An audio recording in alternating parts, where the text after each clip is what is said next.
আমি এর নিন্দা করার ভাষা পাচ্ছি না।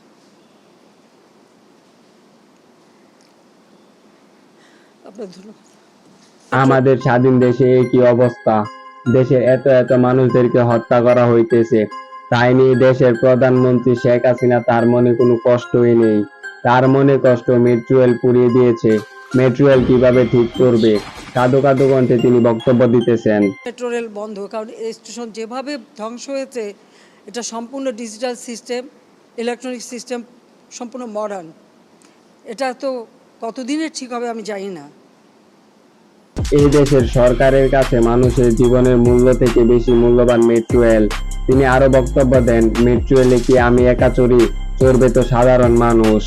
তাতে কারা লাভবান? এই মেট্রো রেলে কি আমি চলবো না সাধারণ জনগণ চলবে, সেটা আমার প্রশ্ন।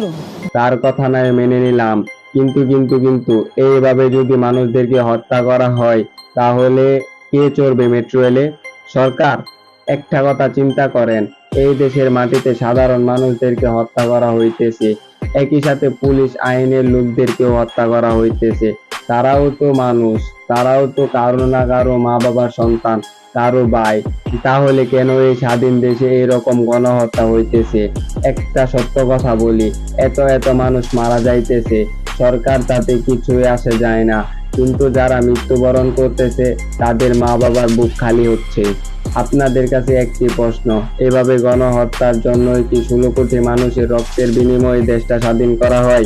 এখন আমাদের সবার একটাই দাবি, আমরা মারামারি, হত্যা, অশান্তি কিছুই চাই না, আমরা চাই দেশের শান্তি।